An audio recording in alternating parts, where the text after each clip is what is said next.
Peuple togolais, peuple en lutte pour la liberté et le changement. Un affront terrible nous est fait.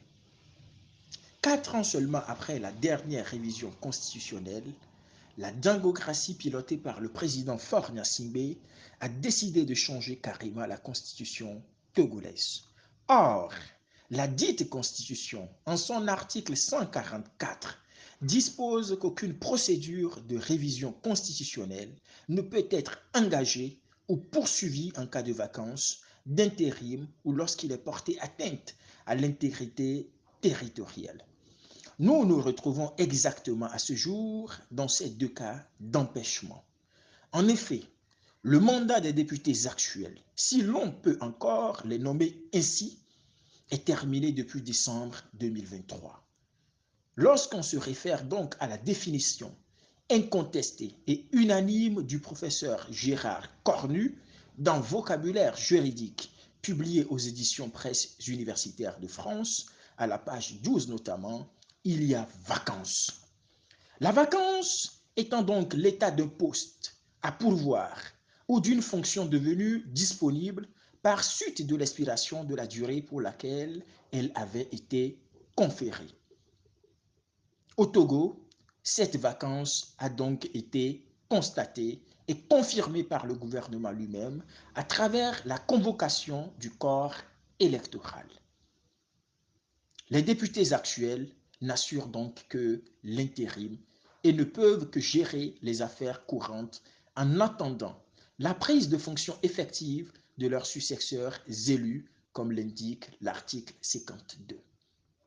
Secondo, notre pays fait face depuis quelques années à des attaques terroristes meurtrières qui ont rendu impossible l'organisation même du recensement électoral dans plusieurs localités de la région des Savanes. D'après l'Organisation des Nations Unies, il y a en effet atteinte à l'intégrité territoriale lorsqu'un préjudice matériel résultant d'un acte ou d'une opération dont l'objectif a été de porter atteinte au territoire de l'État tel qu'il était avant cette opération a été commis ou est en train d'être commise. Ici, le préjudice matériel est bien établi. Beaucoup de militaires et de citoyens togolais ont en effet été ignoblement tués par les terroristes tout au long de l'année 2023 et récemment en 2024. Des populations ont fui leur localité d'origine pour échapper à la mort et à des traitements cruels et dégradants. La constatation de cette atteinte a d'ailleurs amené le gouvernement et les députés auteurs de la modification constitutionnelle à décréter l'état de siège dans la région des Savanes. Le gouvernement et ses pions reconnaissent donc, à travers cet état de siège et les diverses mesures prises, que l'intégrité territoriale est compromise. En une telle période, la Constitution ne peut donc en aucun cas être modifiée. C'est donc en parfaite violation des dispositions constitutionnelles actuelles que la dingocratie a choisi de faire adopter ce projet machiavélique.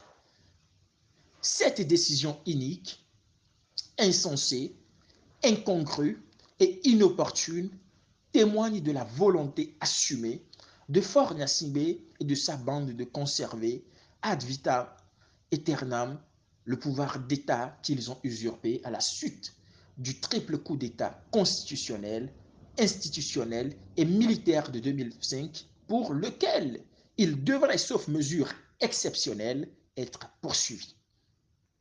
Tout Togolais, jouissant de toutes ses facultés mentales, doit donc travailler ardemment à faire échec à cette forfaiture. Ce coup de force-là, je dis bien ce coup de force-là, je répète une fois encore, ce coup de force-là, nous devons tout faire pour l'arrêter. La Constitution actuelle, même modifiée et remodifiée, nous en donne le droit. Les articles 45 et 150 sont bien clairs. Peuple togolais, peuple en lutte pour le changement. L'histoire enseigne que les luttes sont gagnées par ceux qui savent se mettre debout pour défendre ce qui leur est cher. Vous avez prouvé à plusieurs reprises que la constitution de ce pays que certains malmènent et considèrent malheureusement comme une serpillière vous est extrêmement chère. C'est en effet à la suite d'une lutte acharnée ayant occasionné des morts, des mutilations, des disparitions, des emprisonnements, des exils douloureux et involontaires que cette constitution a été obtenue. C'est dans le sang que nous l'avons arrachée. D'autres encore ont perdu la vie, leur boulot, leur motricité et leur liberté pour la défendre. Ce fut le cas en 2005 et en 2017. Par amour donc pour ce pays et par reconnaissance pour toutes ces personnes qui ont sacrifié leur vie, leur liberté et leur bonheur pour que cette constitution puisse survivre au chaos voulu par Gnassingbé père et fils. Nous devons tout faire pour empêcher la mascarade qui a lieu au Parlement. Nous devons une fois pour de bon faire comprendre aux 3% qui avaient rejeté cette constitution et qui, depuis 1998, travaillent à la saper, que ça ne peut plus continuer. Soit ils se rangent ou ils plient bagage. Il n'y a pas et il n'y aura pas de demi-mesure. C'est pile ou face. Peuple togolais, peuple en lutte contre une dictature soixantenaire. Ce qui se passe actuellement n'est nullement une affaire entre partis d'opposition et partis au pouvoir. Non, elle va bien au-delà de cette considération. C'est une affaire entre, d'une part, les 97% de Togolais qui ont validé cette constitution et leur progéniture, et d'autre part, les 3% nostalgiques du parti État qui ont rejeté cette constitution en 1992. C'est une affaire entre démocrates et partisans de la dictature et de la conservation du pouvoir d'État. Je répète une fois encore, c'est une affaire entre démocrates et partisans de la dictature et de la conservation du pouvoir d'État. C'est une affaire entre le peuple souverain et un régime qui ne respecte plus rien ni personne et qui est prêt à tout, même au pire, pour se maintenir éternellement à la tête du pays.